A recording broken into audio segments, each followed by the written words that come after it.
All right, so today we're going to move away from equations, or transition from exponential and logarithmic equations, and start talking about exponential and logarithmic functions. And anytime you move from equations into functions, you immediately want to kind of take a look at what that mapping looks like. Remember, functions map inputs to outputs, x's to y's, and so you'd want to take a look at what that mapping looks like. I'm going to do that in the form of a graph. So we're going to talk about graphing these functions. The first type of function that we're going to talk about are exponential functions. We'll get to logarithmic functions later. An exponential function, we get that from the same way we got exponential equations, and that is when we have a function where your input or your x variable is in the exponent spot, like this guy right here. And so your exponential functions might look like, or might have, these characteristics. So b is going to be the base of your exponential function, base of your exponent. And the way we might differentiate one function from another is that we may have a coefficient for that exponent base, a. We've seen that before in terms of quadratic functions and absolute value functions, and a affects things kind of the same. It kind of affects shape. We may have h and k's within this function too, and those are not brand new variables either. We've used h and k in terms of quadratics and absolute values, and we've seen the h and k's tended to move parent functions, shift them one way or another, and so we'll take a look at what happens when we start having numbers in those spots as well. Okay? Now, exponential functions we use as models for growth and decay situations, right? Growth, we're looking at an exponential growth model if b, that exponent base, is bigger than 1. And if that's the case, then the graph of an exponential growth model would look something like this guy over here to the right, where for smaller x values, the y value starts off smaller, right? And as you move along the x-axis, the graph really kind of explodes up, and so grows very, very rapidly. Cell growth kind of follows an exponential model. Human cells or biological cells is one place where we would use an exponential growth model. A decay model, we know that we're talking about exponential decay model if the exponent base is between 0 and 1. So think about what that means. Between 0 and 1 would be a fraction or a decimal. What tends to happen is that we would flip that growth model along the y-axis. Now our big values for our decay model start when x's are small, right? So we start here where the y values are very big, and then as x increases, our values start to decrease and eventually kind of level off, right? So decreases rapidly. Why it decreases rapidly, or why the decay, and then why the growth model increases so rapidly, can be seen because we're dealing with exponents. We'll see that in just a minute. Okay? All right. So quick check for what we just talked about there. So these four functions, are they growth or decay models? Take a second and maybe jot these down, whether you think they're growth or decay. You can stop the video, start it back up, and make sure that you're thinking about this the right way. Okay, the first one is going to be a growth model, right? And that's because b is bigger than 1, right? It's 5. The second one is going to be a decay model, and that's because b, which is 0.3, is between 0 and 1. It's decimal. The third guy, again, a growth model, because b is bigger than 1. And then the last guy is also a growth model. Be careful not to just assume that we're talking about a decay model because b is a fraction. This guy, 7, is obviously bigger than 5, and so since it's got a bigger numerator, it's still going to be bigger than 1, and therefore a growth model. Okay? All right. Exponential functions, graphs, also give us our first opportunity to talk about asymptotes. An asymptote is an imaginary line that a function represents a value that a function will never touch. It will get increasingly close to, but will never actually touch that value.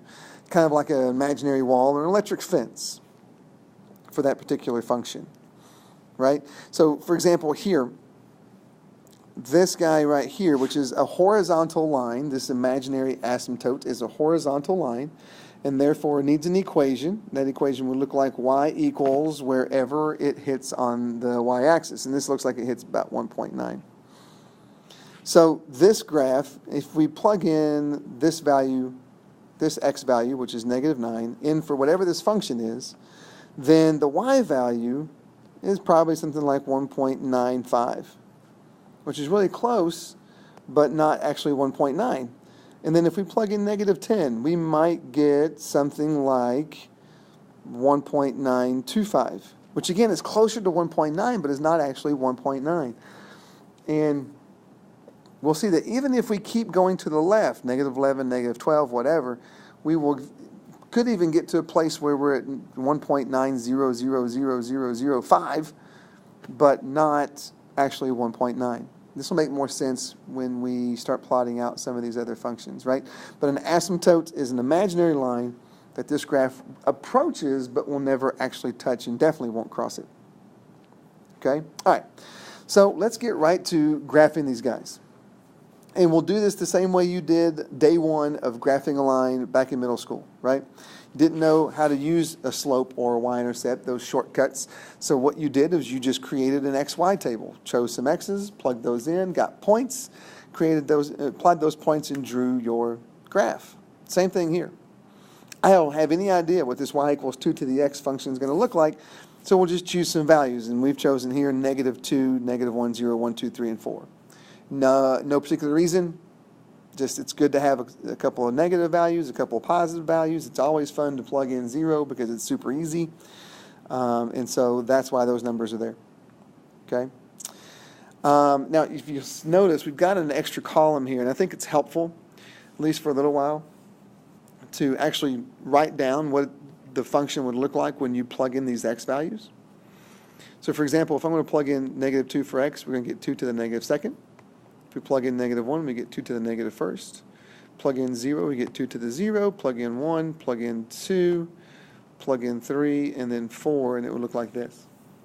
And I think it's helpful, like I said, to see this, because now to evaluate when x is -2, since the exponent is negative, we've got to drop that down to the denominator of a fraction and then square the 2, and so we would get 1/4 for our y value. For the same reason we would get 1/2 here. 2 to the 0 power. Anything to the 0 power is always 1. And we get 2, 4, 8, and 16. And so these become points that we're going to put on the graph. Right? So we start plotting those. -2, comma 1/4 would be about right here. -1, comma 1/2 would be here. 0, comma 1, 1, comma 2, 2, comma 4, and 3, comma 8. 4, comma 16 we can't really put on the grid. And then you can kind of see that asymptote now. You can kind of see that naturally, this is just naturally happening, that the graph just sort of levels off here and wants to approach 0 but never actually get there. And since we can tell that, the asymptote is going to be at y equals 0. Right? And that makes sense. Y is never going to be 0 because we would need an exponent. We would need a number to plug in for x that we could raise 2 to the power of and get 0. There is no exponent that we can raise 2 to and get 0. So y can't be 0. Same reason y can't be negative, because there's no exponent when we raise that 2 to the power of that will get a negative value. Right? So it has to stop there. It has to turn back there. Right? Now, domain and range, back again. We got to think about this. Look at this graph. Domain, remember, is the x's. So look left to right. Is this graph, what values on the x-axis is this graph going to stretch out to? we can see pretty easily that it's going to stretch out to negative infinity. That left side there is going to go out forever. The right side is a little less obvious, but it is still going out, even though it's going up a whole lot faster. So we will eventually get to positive infinity. It's just going to take a long time, right? Range, look up and down. What values on the y-axis is this graph going to reach out to? Well, it's obviously not going to get to 0 or below. We just talked about y. So we want the range to start just past 0. So we put 0 with a parenthesis around it, which means that we want to include 0 in the range. Well, which means we want the range to start at 0. We just don't want it to include 0. So we might have a value of 0.00000001, but we'll never actually have 0. So we'll start just past 0, and then you can see as it explodes up to positive infinity, the range will go to positive infinity. So there's our domain and range. Okay? And there's our graph. And y equals 2 to the x is a parent function for an exponential function whose exponent base is 2. Every time we change the base, we get a different parent function. There's just no way around that. Okay? So y to the 2x would be a parent function. So would y equals 3 to the x. I think I just said y to the 2x. That's not right. Y equals 2 to the x is a parent function. Y equals 3 to the x would be a parent function, a different parent function, right? We're going to graph this guy the same way. We're going to plug in -2, -1, 0, 1, 2. We could try to plug in 3 and 4, but we're going to find out pretty quick that that's going to be kind of a wasted exercise, right? I'm still going to create a column here to plug in these x's so I can see it. So 3 to the -2nd, 3 to the -1st, 3 to the 0, 3 to the 1st, 3 squared, 3 cubed, 3 to the 4th. And then create my y value column over here. 3 to the -2nd, I go drop that 3 down to the denominator, then square it, so we get 1/9, then 1/3, then 1, 3, 9, 27, 81. And so here's why 3 and 4, plugging in 3 and 4 sometimes doesn't really help a whole lot, because we don't have enough window here to graph 27 and 81. All right, so let's go graph these points, -2, 1/9, which would be about right here. -1, 1/3 would be about right here. Then 0, 1, 1, 3, 2, 9. And what you're going to find is that this graph is not a lot different than y equals 2 to the x. I missed that point there. Boo. It looks a lot like it. It just kind of explodes a little quicker, if you will. It still approaches 0 but doesn't want to touch it, so the asymptote is still going to be at y equals 0. The graph still goes left forever, and eventually we'll get to positive infinity, so the domain is going to go from negative infinity to positive infinity. The range, this graph still does not get to 0 on the y-axis or below, so we start the range just after 0 and let it explode up to positive infinity.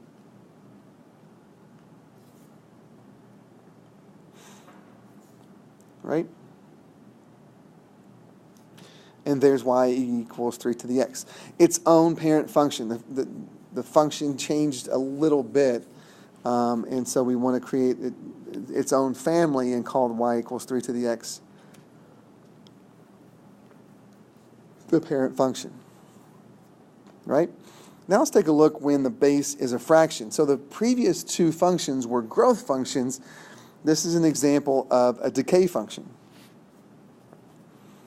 So let's go graph this. And this is the same thing. We're going to plug in -2, -1, 0, 1, and 2. And I'm going to stop worrying about 3 and 4. Right? I'm still going to create a column here where I'm going to plug the exponent in. And then I'll worry about finding out the y's. So we get 1/3 to the -2nd power. We get 1/3 to the -1st power. We get 1/3 to the 0 power, 1/3 to the 1st, 1/3 squared. So you have to remember, again, 1/3 to the -2nd power, we'd want to flip that fraction and then square. And so we get 9, flip the 1/3 over and raise it to the 1st power, so we get 3. This is still 1. This is 1/3, and this is 1/9. And I'm hoping that what you've seen is that the y values are kind of flipped from the y equals 3 to the x function that we just graphed. That's why a growth model and a decay model are sort of just flipped along the y-axis, right? But anyway, we just kind of graph these points, negative 2, comma 9, negative 1, comma 3, 0, comma 1. Then we go here at 1/3 and here at 1/9. And so while it does flip around, a lot of the other characteristics kind of stay the same. The asymptote is still trying to approach 0, but doesn't actually get there. So y equals 0 is still the asymptote. The domain, it does get out to negative infinity, just takes a long time. It does go to positive infinity, just like the y equals 3 to the x function. And again, the range is going to be the same because the y values, it stretches in the y direction out to 0, but doesn't actually get to it, and then explodes up to positive infinity. Okay? So, fraction decay, we should be sort of skiing downhill there instead of trying to ski uphill when it's a growth model. It's a bad analogy, but one way to look at it. Okay? All right. 1/2 to the x. You go ahead and try to graph that yourself. You can stop the video, and then when you're done, start it back up and see if you're graphing it correctly.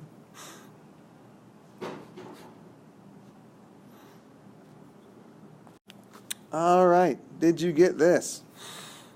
Right? It's still a decay model. And so your points negative 2, comma 4, negative 1, comma 2, 0, comma 1, 1, comma 1/2, 2, comma 1/4. Asymptote is still at y equals 0. The domain is negative infinity to positive infinity. The range 0 to positive infinity. Right? So if you're not getting that, make sure you come in and get some help, and we'll get you figured out. We'll get it figured out. Okay? All right. Now, I want to take a look at some examples of when we start changing some of those other values in our exponential model, right? So, for example, when a changes from 1, which is what it's been to all these previous examples, to now -1, right? Yes, a right here is -1. The base on your exponent is 2.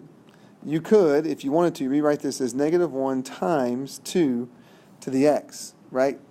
That -1 is not part of the base for that exponent. So we want to make sure that we don't include it like that. Okay? That means that this guy belongs to the family of which the parent function is y equals 2 to the x. And so we're going to use that. We're going to use the fact that the parent function for this is y equals 2 to the x. And we've graphed 2 to the x already. And so let's do that again really quickly, and then we'll take a look at our actual function and see how our actual function is changing from its parent. Right? We've filled these values in before. And so I'll do it a little bit quicker here.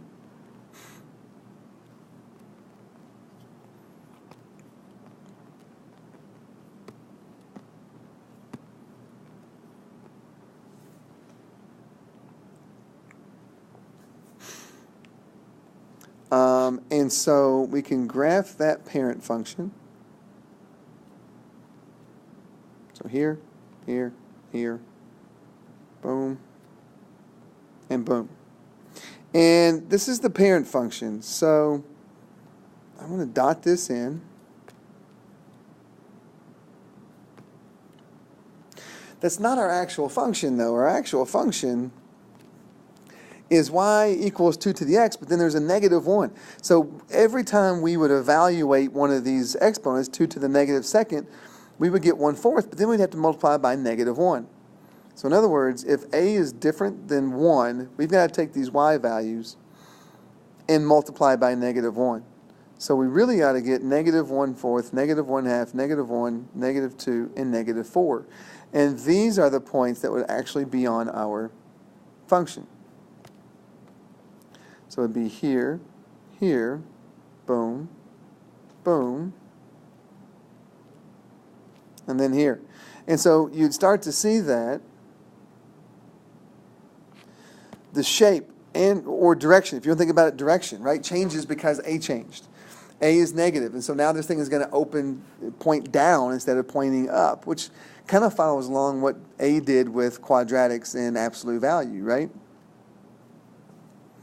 Now, our asymptote doesn't change. It's still going to be y equals 0. Our domain doesn't change. It still goes from negative infinity to positive infinity.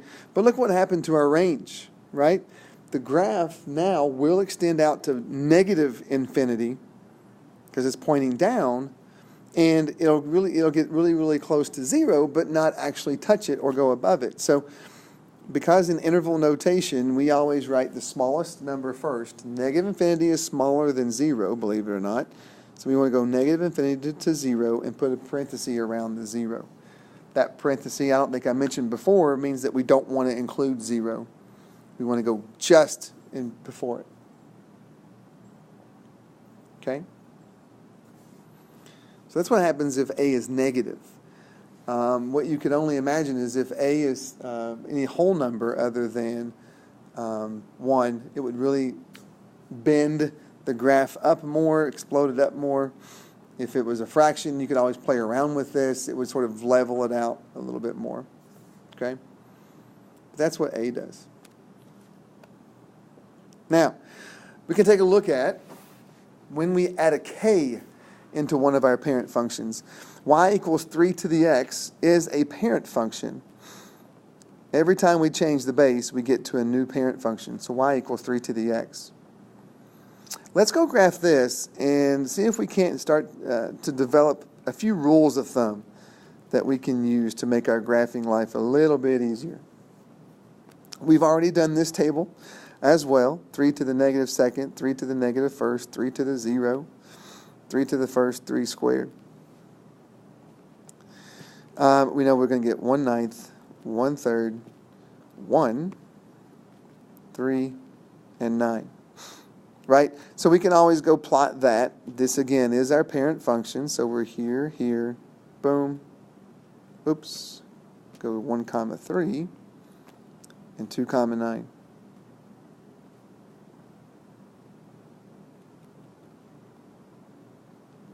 Dot this in. Now, if we were to actually evaluate our actual graph,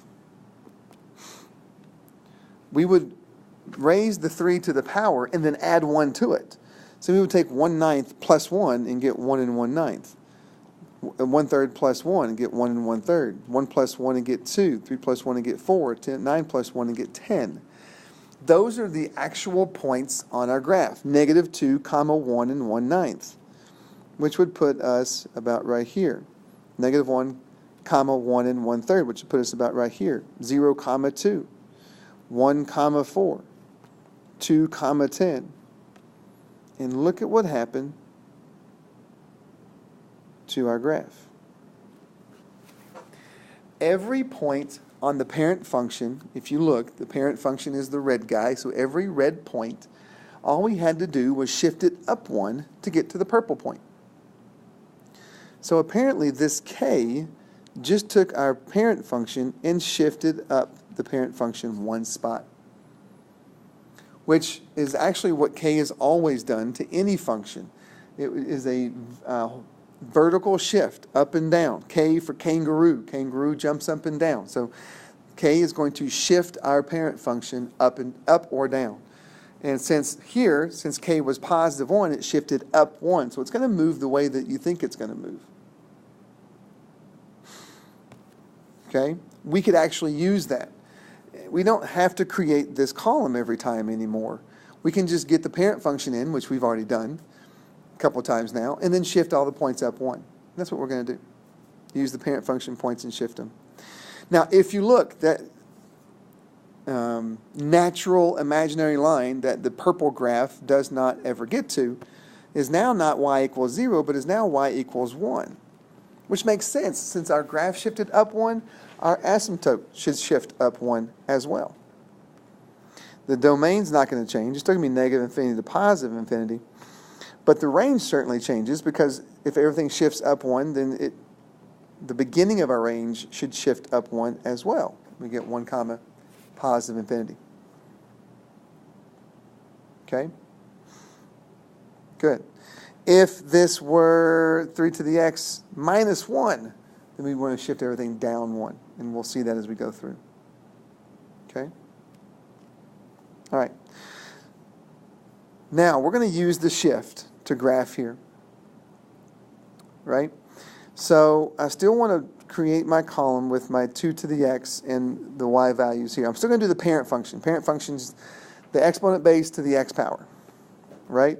So, we're going to do negative 2, negative 1, 0, 1, and 2. You could always do 3 if you wanted to. And we've already seen this, but I'll remind you that the values here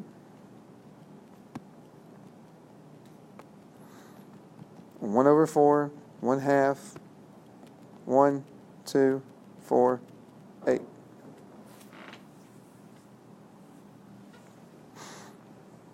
Okay? We can go plot that. Negative 2 comma 1/4, 1 half.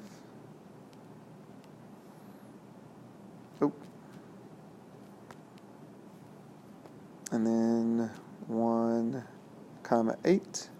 Or sorry, 4, 3, 3 comma 8. This is your parent function. This was y equals 2 to the x, which we've already graphed. Now, because k is positive 4, we want to shift the parent function up 4 spots. Right? So that means at this point we'll go up 1, 2, 3, 4. So now it shifts to here. Then we have a point here. We want to go 0 comma 5. Shift this next point up 1, 2, 3, 4 spots. This next point up 1, 2, 3, 4 spots. And now our graph looks like this. And it's going to approach a different asymptote. That asymptote is going to be at 4. Which makes sense because we shifted our parent function up 4 spots. The domain is going to stay the same. The range, because we've shifted up 4 spots, is going to start just after 4 now and go to positive infinity. Okay, so that's how we're going to use the shift to make our life a little bit easier. Okay, try this one. Instead of shifting up 2, it should shift down 2, right? So try to create your graph using the shift. And then we'll go, so we stop the video, give it a shot. We'll start it back up and see if you're right.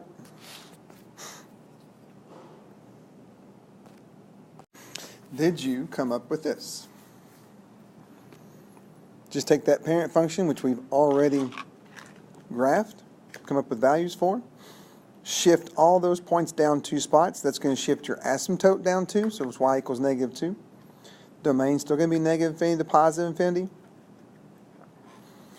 And your range now is going to shift down 2 as well. So instead of starting at 0, it's going to start at negative 2. Okay? All right.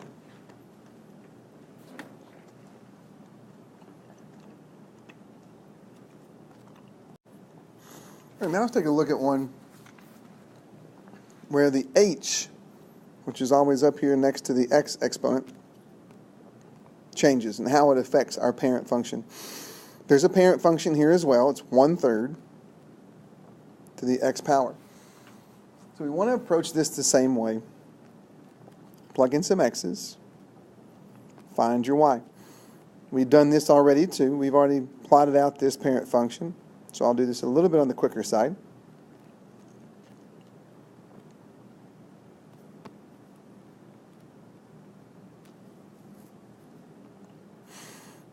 Right, so we get 1/3, we got to flip that over and square it. We get 9 here, 3 here, 1 here, 1/3, 1/9. And so we can plot that.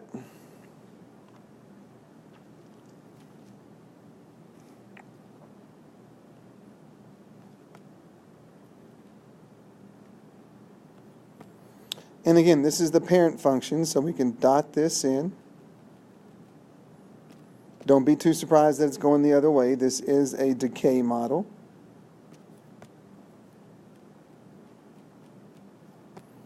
Right? But take a look. For our actual function, to get those y's, we would have to plug -2 in for x and then subtract 2 from it. So actually get -4. So this would be 1/3 to the -4th.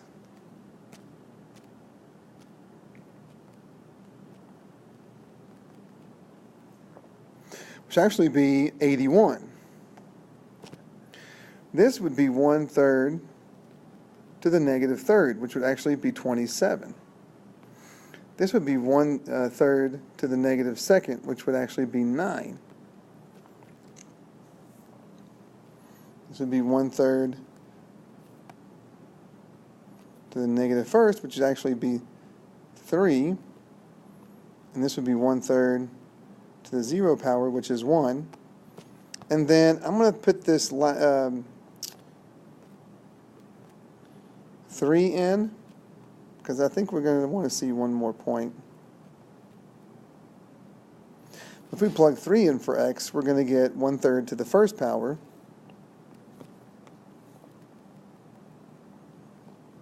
And get 1/3. And so our new points would actually be at -2, 81,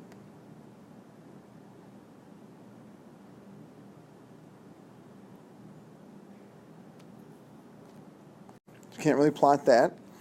-1, 27, can't really plot that. 0, 9. So 0, 9 would be right here. 1, 3. 2, 1. And then we'd have our 1/3.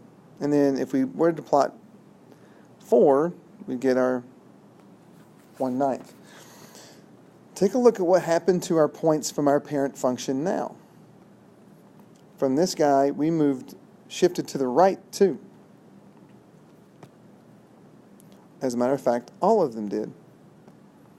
Then we got our function. Right? So apparently, H, which stands for horizontal, shifted our parent function right too. So H moves opposite of what you think if it's -2. It shifted right to. You probably would think anything, it would shift it left to, but it didn't. It shifted it right to. Which, again, is what we've seen with H in the past. With quadratics and absolute value functions, it always shifted opposite of what we thought. So not too surprising if you think about it. We can use this pattern again to help graph much, much quicker. If you look, H shift does not affect the asymptote at all. It does not change the domain. And it does not change the range. Only the K shift changed the asymptote and the range, which makes sense because even with an H shift, we're moving left to right. We're not moving up and down, so it shouldn't affect our range, which is our Y values. Okay? All right, let's try this one without all the discussing and whatnot. We'll just shift the parent function, right? The parent function, again, is 2 to the x. We have seen all of this before.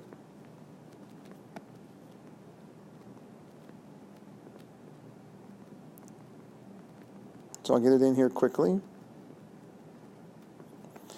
But we look at this, and h is +1. So this means that it should shift the parent function left 1 spot. Which means if I were to come up with y values now, well, we could if we wanted to, but why don't we just use the shift? So y equals 2 to the x. The graph would look like this. If you wanted to go up to 8, you could for 3.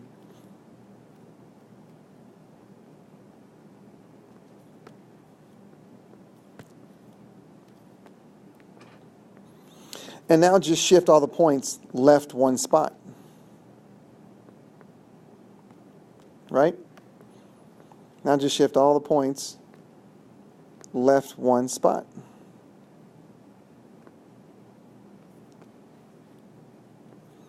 And this would be your new graph.